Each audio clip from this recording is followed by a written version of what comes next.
Welcome to our deep dive. Today, we're tackling the American Civil War. Oh, an excellent choice. We've got some really interesting excerpts from a text that I think do a great job breaking down the whole thing, the players, the strategies, the events that made it such a turbulent time. It's going to be fascinating to unpack some of those, some of those details and see what we find. Exactly. You know, looking back now, it almost feels like the Civil War was, inevitable. This huge, drawn-out conflict. But it's amazing how many people at the time had it completely wrong. You're talking about how everyone thought the Union would win quickly. Precisely. That whole 90-day war idea. Yeah. It seems naive when you consider, everything that happened. It's almost hard to believe anyone thought it'd be that simple. I know. And of course, the Battle of Bull Run just completely shattered that illusion. Right. The Union marched in expecting a quick victory, especially since they were facing a smaller Confederate force. Exactly. But then comes Thomas Stonewall Jackson. His sheer determination to hold the line until reinforcements arrived turned the tide. It really was a turning point for him. It solidified his place in history. And on the Union side, that battle also introduced us to General George B. McClellan, known for, his caution. Tardy George, as he was known. Right. And his strategies were sometimes effective But they also sometimes led to missed opportunities. like the Peninsula Campaign. McClellan almost captured Richmond. Oh, absolutely. The Confederate capital. It seemed like a turning point, but But then Robert E. Lee's counterattack drove the Union back. The 7 Days Battles. Lee's tactical brilliance was truly something to behold.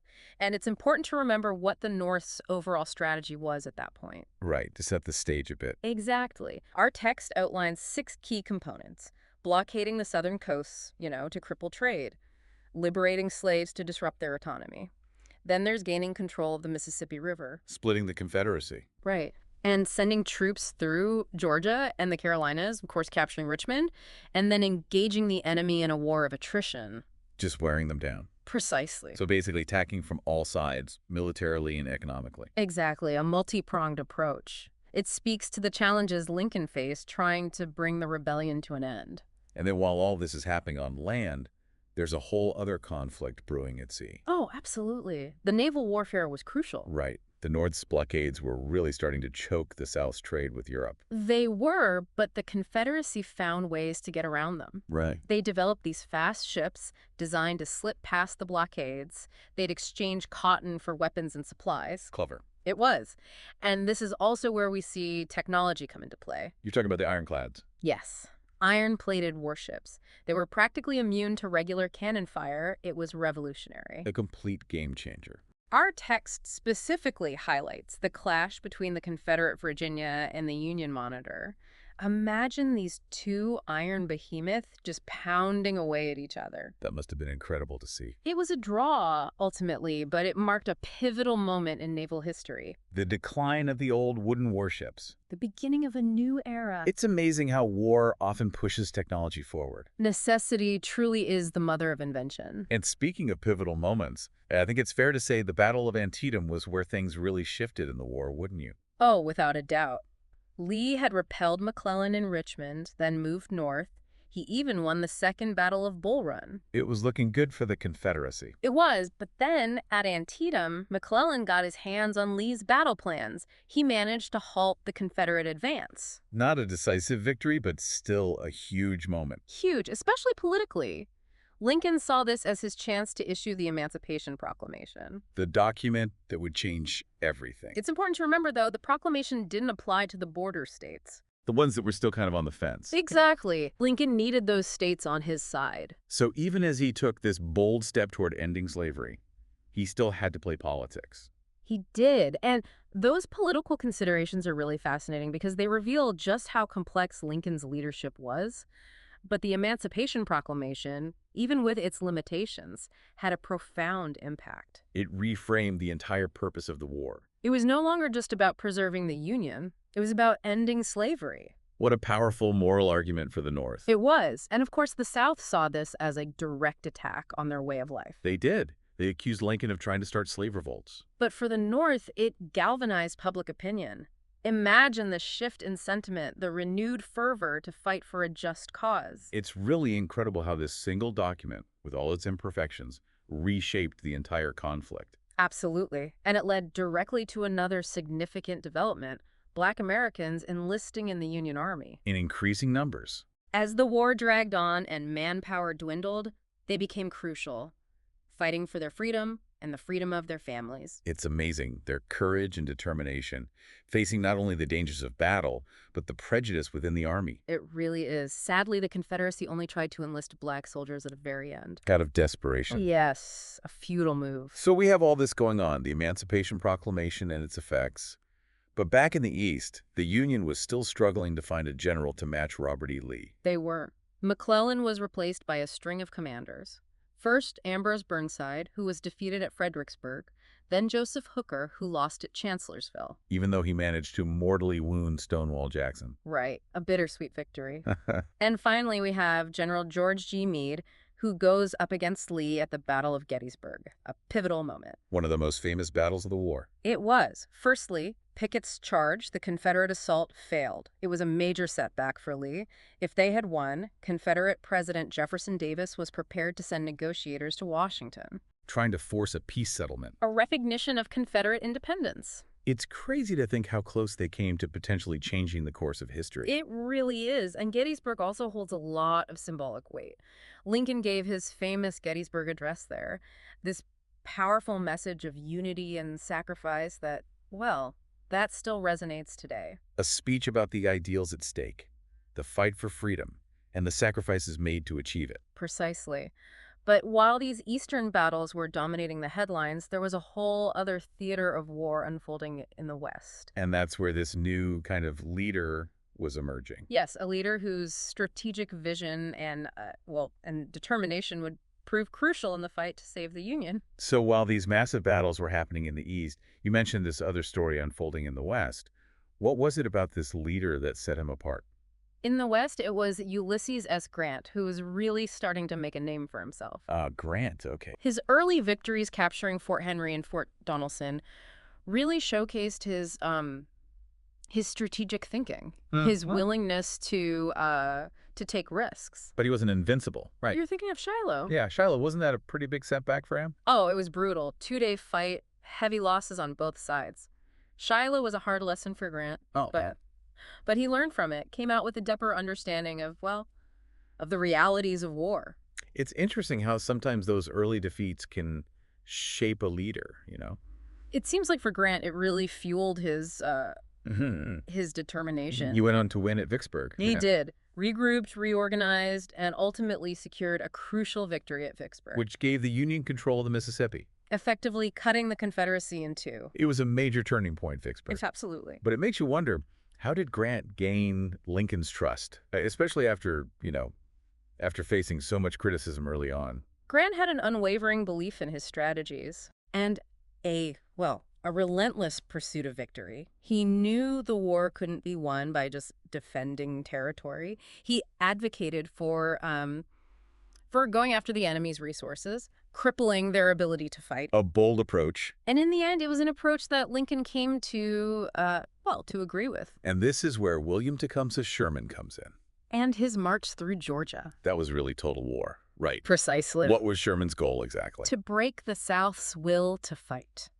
But how? By going after everything, not just military targets, but their infrastructure, their resources, destroying railroads, burning crops, disrupting their supply lines. It must have been devastating for civilians. Absolutely. Their homes, their livelihoods, just gone. It's a stark reminder of the terrible cost of war for everyone involved, not just the soldiers. Right. Sherman's march was brutal, controversial, but, it was effective, hastened the war's end. But it also brings up those questions about the ethics of war, doesn't it? It does. The limits of what's acceptable, even when you believe you're fighting for the right cause. So while Sherman was marching through the South, the political scene back north was getting more and more tense. Yeah, all those divisions within Lincoln's own party, the opposition from the Peace Democrats. Right. How did that all play out as the war kept dragging on? Well, as the war went on, the casualties mounted, and those divisions just kept getting deeper. Right. People criticized Lincoln for everything. His handling of the war, suspending habeas corpus, the Emancipation Proclamation. Some saw it as overstepping his authority. He had his work cut out for him. He did. And then there were the Copperheads. The Copperheads, remind me who those were again. the radical faction of the Peace Democrats. They actively undermined the war effort, called for a negotiated settlement with the Confederacy. A real challenge to Lincoln's leadership. They were. It's hard to imagine trying to lead a country in the middle of all that. It was a balancing act for Lincoln, keeping public support for the war while navigating those divisions within his own camp. And he did it with, well, remarkable skill, using his eloquence, his political savvy, especially during the 1864 election. Right, the election. That must have been a crucial moment for him and for the whole country. Facing re-election in the middle of this bloody, divisive war, the stakes couldn't have been higher. I bet. And to make things worse, he was up against a popular opponent, General George McClellan, his former commander. What? Wow. A lot of people believe McClellan could bring the war to a quicker end. I can't imagine the pressure Lincoln must have been under. The outcome of that election was huge. If Lincoln lost, who knows what would have happened. Right. But in the end, he won, secured a second term. A vote of confidence. A powerful message to the Confederacy that, well, that there would be no negotiated peace. So Lincoln wins the election, and by this point, Grant's winning in the West. Things are starting to turn in the Union's favor. They are. So Yeah. what happens next?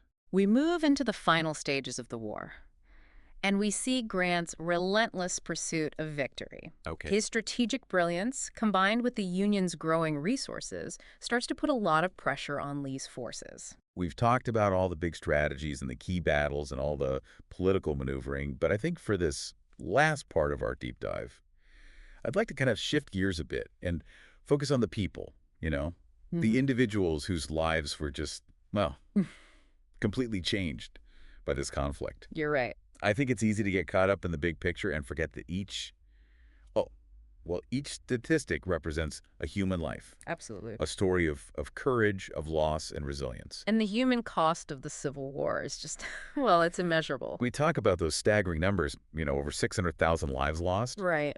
but those numbers can feel so abstract. They cared. It's important to remember that each one of those numbers was a son, a father, a brother, a friend, A life cut short. a whole family, a community, forever changed. Our source doesn't go into specific individual stories, but it does give us a sense of the immense impact the war had on people's lives. On the battlefields and on the home front, everywhere. Yeah. One group that was just, well, irrevocably changed by the war was enslaved African Americans. Of course. We talked about the Emancipation Proclamation, but it's worth remembering that for a lot of enslaved people, freedom wasn't just given. They had to fight for it. They had to escape to Union lines, risk everything for a chance at a life without bondage.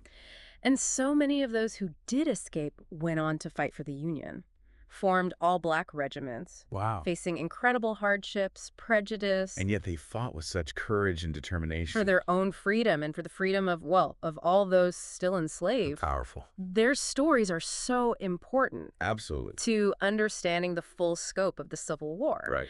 And it's important to acknowledge the contributions of women on both sides, too. Oh, absolutely. The war forced them to take on roles that were traditionally, considered men's roles. Managing farms and businesses, working in factories, supporting the war effort, they kept things running. Incredible strength and resilience. They showed the world what they were capable of. And then there were the nurses. Right. Tending to the wounded, the dying, often working in horrific conditions. Risking their own lives to help others. Their compassion and dedication is, well, inspiring. It really is. And while all this is happening, countless families are being torn apart. Yeah. The war created a whole network of refugees and displaced persons, communities devastated. Scarred by loss and trauma. It's a reminder that the true cost of war goes beyond, the economic or the political. It's measured in lives lost, families broken. A collective grief that, well, that echoes through generations. A heavy burden. So as we wrap up our deep dive into the Civil War, what stands out to you as the most important takeaway? It's the reminder that history is complicated. It is. More than just a battle of good versus evil. Right. The Civil War was full of competing perspectives, motivations, experiences. And by understanding those nuances, by exploring those individual stories, we get a much deeper understanding of the past. We see the human faces behind the events. We grasp the lasting legacy of this time. And maybe, by understanding the mistakes and the triumphs of those who came before us, we can learn from them. We can. And maybe find a path to a more just and equitable future. That's a powerful thought. The Civil War, for all its tragedies, for all its complexities, it offers us valuable lessons about, well, about the fragility of democracy, the importance of unity, of understanding, and the struggle for freedom and equality. A struggle that continues to this day. It does. And it's a reminder that we should never take those freedoms for granted. No, we shouldn't. It's up to all of us to, well, to continue the work of those who fought so hard to secure them. To make sure their sacrifices weren't in vain. And to make sure history doesn't repeat itself. Well said. I encourage our listeners to keep exploring this period. Absolutely. Read those primary source accounts, the letters, the diaries. Put yourself in their shoes. Imagine experiencing the world through their eyes. Powerful. Visit the battlefields. Immerse yourselves in the stories, the landscapes. Feel the weight of history. Thank you for joining us on this journey through the American Civil War. It's been a pleasure. We hope this deep dive has sparked your curiosity Encouraged you to learn more. to delve deeper into this fascinating chapter of our history. Until next time, Keep exploring keep questioning. and keep learning.